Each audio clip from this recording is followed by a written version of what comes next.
Uma boa tarde a todos. Nós estamos continuando o nosso estudo nesse livro aqui, que já foi apresentado, mas eu quero apresentar novamente para vocês. O tema chama-se Fundamentos do Cristianismo, o livro organizado pelo Alistair McGrath e pelo D.I. Packer. Nas outras semanas, a gente aprendeu um pouco sobre aspectos introdutórios da nossa fé, especificamente falando sobre a fé cristã, sobre a revelação de Deus, alguns aspectos históricos da nossa fé. Tudo isso a gente aprende na teologia num assunto chamado prolegômena.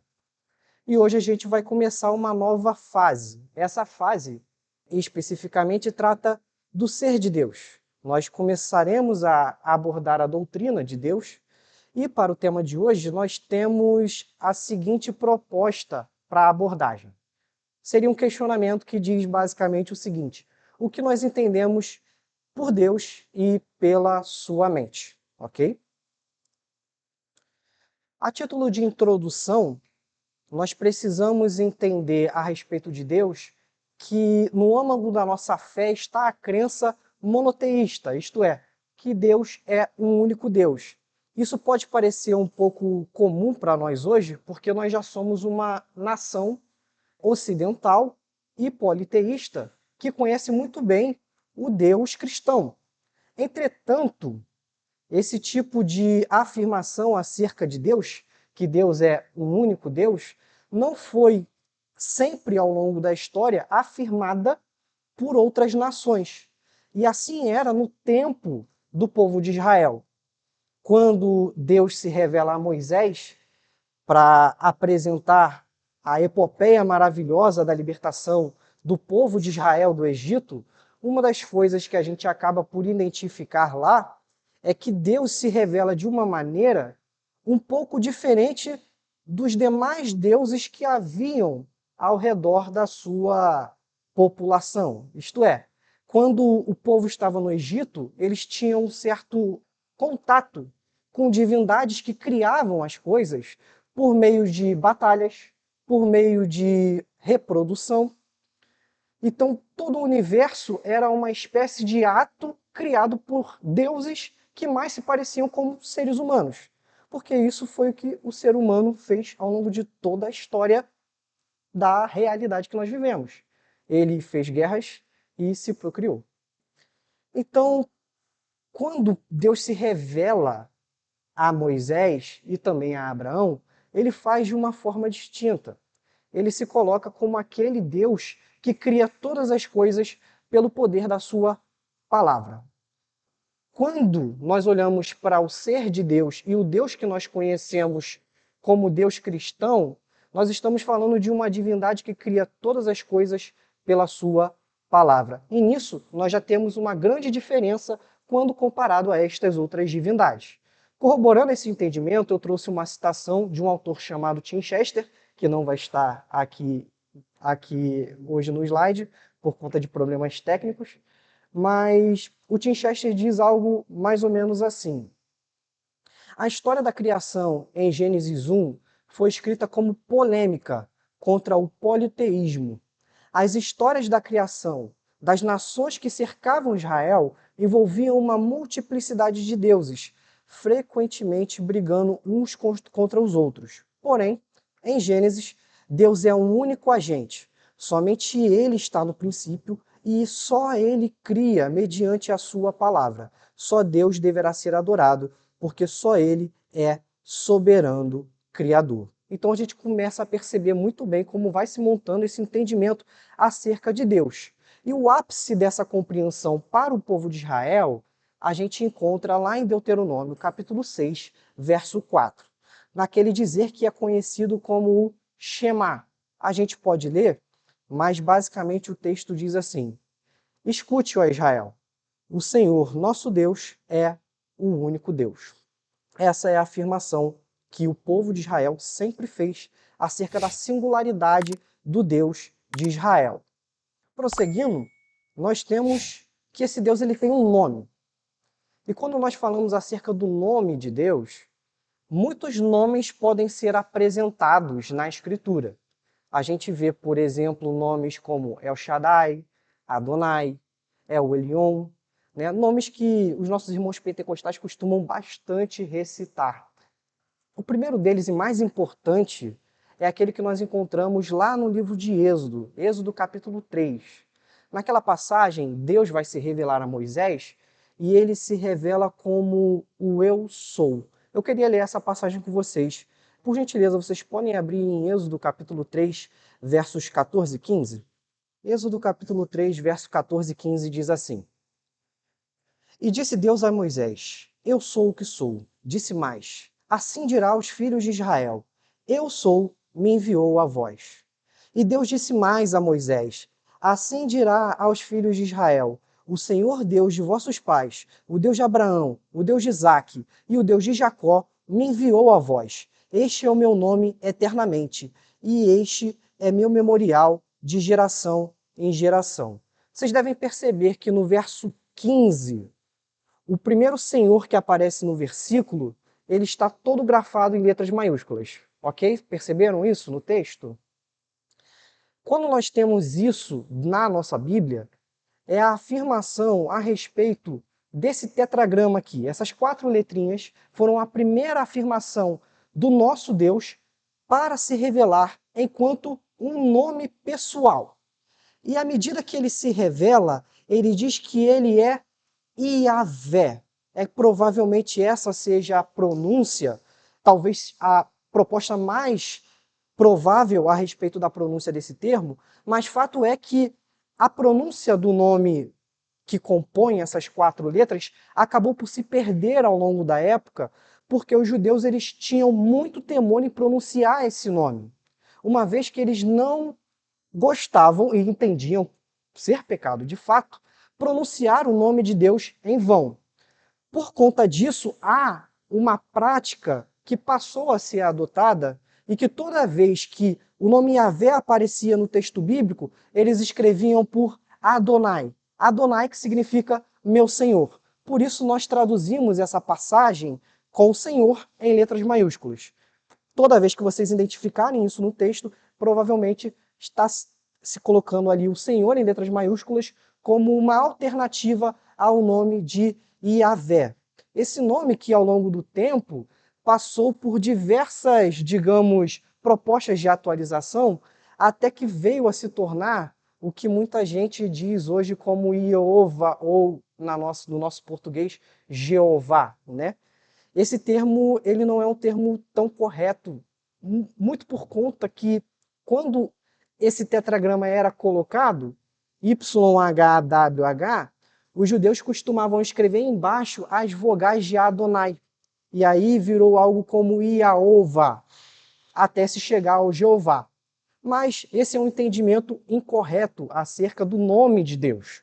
E o que é interessante da gente extrair daqui? Se você conhece alguém que é testemunha de Jeová, saiba que ele deu um nome para Deus que provavelmente não foi o nome que Deus escolheu para dar a si mesmo, ok?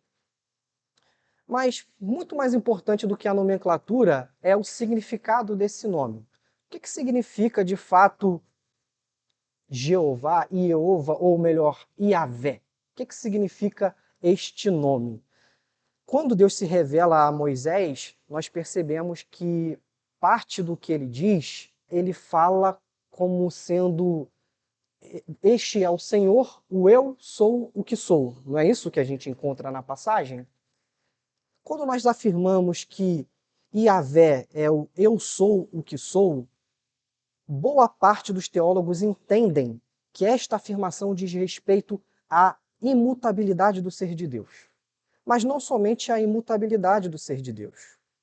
Há outras afirmações também que se dizem a respeito disso que tornam toda essa passagem muito relevante para nós.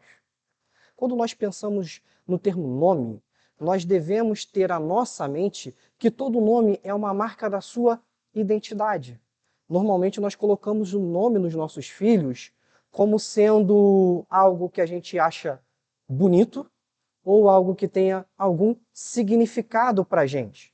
Então Deus, quando se revela a partir de um nome, ele quer comunicar àquele que está recebendo a revelação um aspecto do seu caráter. E assim, John Frame nos ajuda, um teólogo muito importante e que eu gosto muito, que afirma que esse termo Yahvé, ele soa como uma espécie da forma do verbo ser. E por isso a gente também traduz essa passagem como eu sou o que sou. Mas não somente eu sou o que sou, mas também eu fui o que fui e também eu serei o que serei. Portanto, quando nós falamos eu sou o que sou, há uma grande afirmação para a gente de que Deus está nesse momento dizendo que ele é imutável.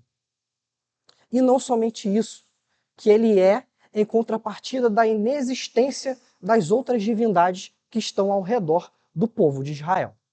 Então, daí a gente extrai essa questão que é tão cara para nós, que o nosso Deus é um único Deus. Ele é um único Deus porque ele se revelou dessa maneira, demonstrando pelos seus atos poderosos, ao tirar o povo do Egito, que ele vinha para governar e governar eternamente. Por isso, a grande importância do termo eu sou o que sou, ter também a questão da imutabilidade e também a questão dele ser único. Além disso, Horton diz que esse termo também tem uma relevância, uma vez que é um nome pessoal de Deus. E por que pessoal? A palavra pessoal, atribuída a pessoas, obviamente, tem um aspecto interessante quando aplicado à pessoa da divindade, uma vez que, normalmente, todo tipo de Deus que era criado, ele tendia a ou ter aspectos muito humanos, como nós falamos, eram deuses que faziam guerras, eram deuses que tinham certos tipos de ciúmes, eram deuses que tinham a necessidade de se reproduzir, mas quando nós olhamos especificamente para o Deus de Israel, ele se revela de uma forma pessoal, sem perder o seu caráter absoluto. Então, quando nós olhamos para outras revelações pagãs, nós encontramos ou um Deus que é muito pessoal, e portanto nada absoluto, ou um Deus que é muito absoluto e portanto nada pessoal. Um Deus que é muito absoluto e portanto nada pessoal, que nós temos como exemplo, é o próprio Deus islâmico, uma vez que ele não se propõe a vir e se relacionar com as suas criaturas. Entretanto, quando Deus se revela ao povo de Israel, ele se revela com o nome Yahvé, buscando a criatura para ter um relacionamento para si, algo que até então não se era visto. E daí essa relevância. O Horton, mostrando isso, costuma apontar para as diversas passagens que nós encontramos na Bíblia que versam a respeito do Javé de Israel, o Senhor de Israel, que é uma passagem que, quando nós olhamos o texto bíblico, ela está lá por todos os lados. Portanto, esse nome diz respeito à distinção pactual de Deus, uma vez que Deus busca se relacionar com a criatura por meio de certas regras e práticas nas quais o homem, se praticá-las em obediência a ele, encontraria o perfeito favor de Deus. Corroborando esse entendimento, eu trouxe aqui uma citação do Horton que diz algo parecido. O acontecimento no qual Deus revela seu nome pessoal a Moisés testemunha de características impressionantes do seu contexto pactual. Faraó é senhor, suzerano do Egito, que sendo até mesmo objeto de adoração, enquanto os filhos de Javé estão debaixo de dura opressão. Deus dá a Moisés o seu nome pessoal para ser invocado como aquele do Senhor da Aliança, que liberta o seu povo da suzerania cruel de Faraó. Cada praga que Deus envia sobre o Egito representa a derrota de uma das principais deidades do panteão egípcio. O Deus de Israel é Senhor de todos. O drama dá lugar à doutrina. E aqui é interessante a gente observar essa afirmação final dele. O drama dá lugar à doutrina. Uma vez que Deus vai se revelando por seus atos maravilhosos na história, ele se mostra a Moisés, ele diz o que vai fazer, ele destrói o povo de Israel por meio das pragas, a conclusão que o povo tem diante dessa história, desse drama, é uma confissão doutrinária. O Senhor, nosso Deus, é o único Deus. E ainda assim, nós, como crentes hoje, como cristãos, também cremos dessa maneira. Deus, por seus atos maravilhosos, ao se revelar, traz para nós afirmações que são objeto da nossa fé e confissão. Disso nós chamamos de revelação proposicional de Deus. Há proposições de fé que nós aprendemos ao longo da história e fazem parte da nossa confissão. Um exercício interessante que nós podemos fazer diante dessa ideia da revelação do nome de Javé como sendo aquele que é, né, o eu sou, o que sou, pode ser vista também através de algumas passagens bíblicas que demonstram essa correlação também aplicada à pessoa de Jesus. Então, quando nós afirmamos que Jesus é Deus, é porque os nomes que foram atribuídos à pessoa de Deus também podem ser atribuídos à pessoa de Cristo. E aqui nós, por exemplo, temos essa passagem de Êxodo 3, verso 14, que pode ser comparada de alguma maneira com João capítulo 8, versos 58 e 59. Observem, a gente anteriormente falou de Deus dizendo a Moisés que ele é o que é, o eu sou. Quando a gente vai para João capítulo 8, versos 58 e 59, Jesus diz também que ele é o eu sou. Jesus respondeu: em verdade lhes digo que antes que Abraão existisse, eu sou. E essa afirmação ela não é vazia, uma vez que quando nós olhamos para a passagem, os judeus que escutaram aquilo que passou da boca de Jesus entenderam muito bem a afirmação que ele fez e tentaram matá-lo, pois acreditavam que ele estava utilizando naquele momento o nome de Deus em vão. Por isso, então pegaram pedras para atirar nele, mas Jesus se ocultou e saiu do meio do templo. Não somente isso, essa afirmação de Deuteronômio capítulo 6, verso 4, que acabamos de falar, que diz: escute, Israel, o nosso Deus é o único Senhor, também pode ser afirmada por Paulo, lá em 1 Coríntios capítulo 8, verso 6, quando ele diz: para nós, porém, há um só Deus, o Pai, de quem são todas as coisas, e para quem nós existimos, e um Senhor, Jesus Cristo, por meio de quem todas as coisas existem e por meio de quem também nós existimos. Então, assim como no Antigo Testamento nós temos a afirmação: há um só Senhor, um único Deus, essa afirmação também é feita por Paulo a Jesus. Jesus Cristo é Senhor, né? E esse Senhor no grego, né, que é utilizado como Kyrios, também é utilizado para afirmar sobre o Javé no Antigo Testamento, na versão produzida do Antigo Testamento no grego, que é a Septuaginta. Então é bem interessante que a escolha dos tradutores para falar de Javé no Antigo Testamento é também a opção utilizada por Paulo quando diz que Jesus Cristo é Senhor. É uma clara admissão da divindade de Cristo nas cartas de Paulo. Ok, irmãos? Não existe apenas este nome, como eu disse antes, há outros nomes utilizados para tratar a respeito da pessoa de Deus. Um deles que a gente pode encontrar são essas duas expressões aqui embaixo, que nós chamamos de El e Elohim. Elohim é a forma plural do El. Basicamente, é a forma genérica que nós temos de utilizar o nome Deus. Todas as divindades no Antigo Testamento utilizavam o termo El ou Elohim para falar das suas próprias divindades. Inclusive, a Bíblia utiliza esse recurso, ok? Então, de uma maneira geral, esse nome ele é o nome mais utilizado para se referir ao nosso Deus, lidando com outras nações e também com a criação. Lembra que eu disse que o nome Yahvé costuma ser o nome mais pactual? É um nome aplicado mais quando Deus está falando com o povo de Israel? Quando Deus vai falar com outras nações ou com a sua criação como um todo, utiliza-se mais esse termo, Elohim, que significa Deus. E assim costuma ser traduzido nas nossas versões. O que é interessante para a gente é que a nossa Bíblia e a nossa fé, ela não se preocupa com um nome específico para a nossa divindade. Mas qualquer termo dentro de uma tradução de uma língua que se refira à palavra de Deus, nós podemos utilizar, porque assim foi feito dentro desse contexto. Com isso, nós não estamos dizendo, por exemplo, que Alá seria Deus. Não é isso que nós estamos dizendo. Alá, ele se revela de uma maneira completamente diferente. E Alá não significa somente Deus. É o nome de uma divindade.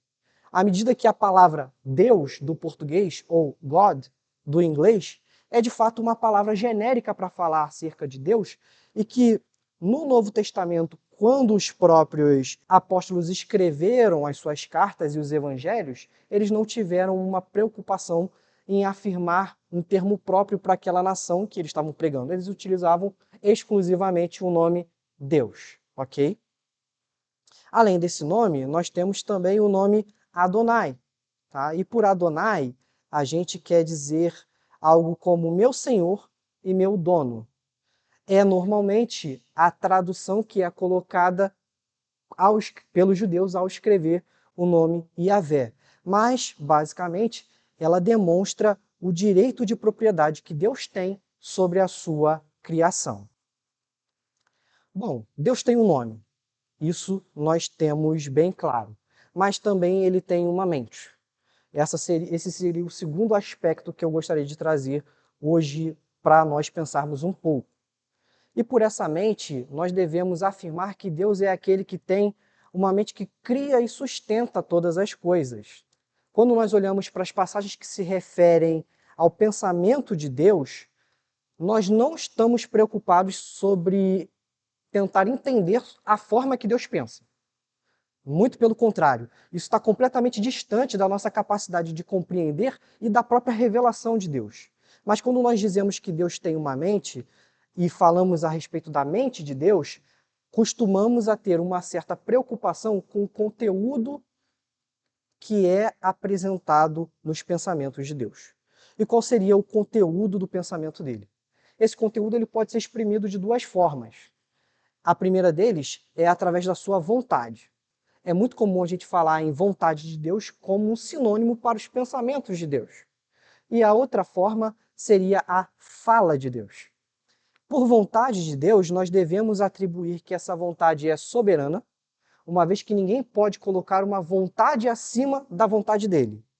Ela é livre porque ela não é condicionada a nenhuma outra vontade ou nenhum outro evento.